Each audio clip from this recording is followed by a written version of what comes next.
Hello বন্ধুরা, কেমন আছো? আশা করি সকলেই ভালো আছো। তোমাদের জন্য আজকে সাইটিং মাছের একটা রেসিপি নিয়ে এসেছি।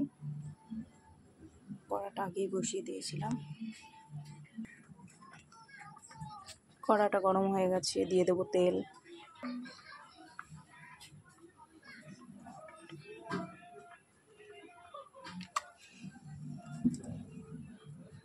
তেলটা গরম হতে হতে বেগুন, আলু, হলুদ দিয়ে দেবো, পরিমাণ মতো নুন দিয়ে দেবো।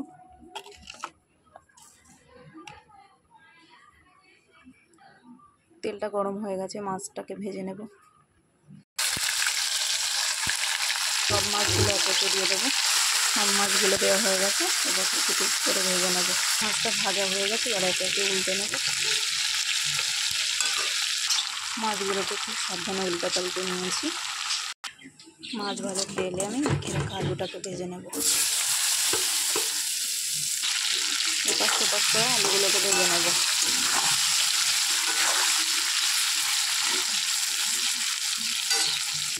আলুটা ভাজা হয়ে গেছে, তুলে নেব। সেই তেলের মধ্যে দিয়ে দেবো জিরে ফোড়ন।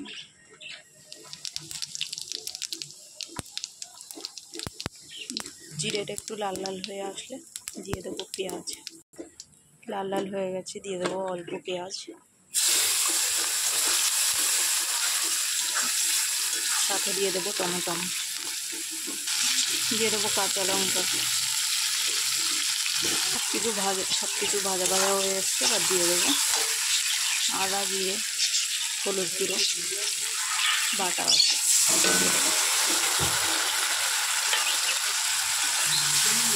আর এর সঙ্গে অ্যাড করে দেবো অল্প নুন, পরিমাণ মতো দিতে হবে, বেশি কম না হয় না।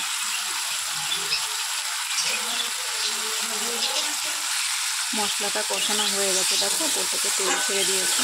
এবার এর সঙ্গে অ্যাড করে দেবো আলুটা।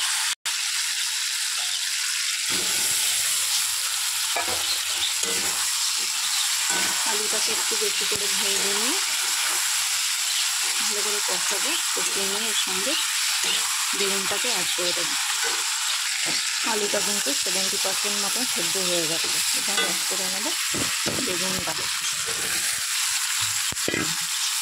ছোটো ছোটো পিস করে কেটে রাখা বেগুনটা অ্যাড করে দেবো। হালকা করে একটু কষিয়ে জল ঢেলে দেবো। জলটাকে অ্যাড করে দিচ্ছি। দেখো বন্ধুরা, রান্নাটা কমপ্লিট হয়ে গেছে।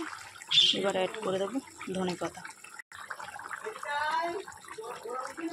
আর ওর সাথে ভাজা মাছটা।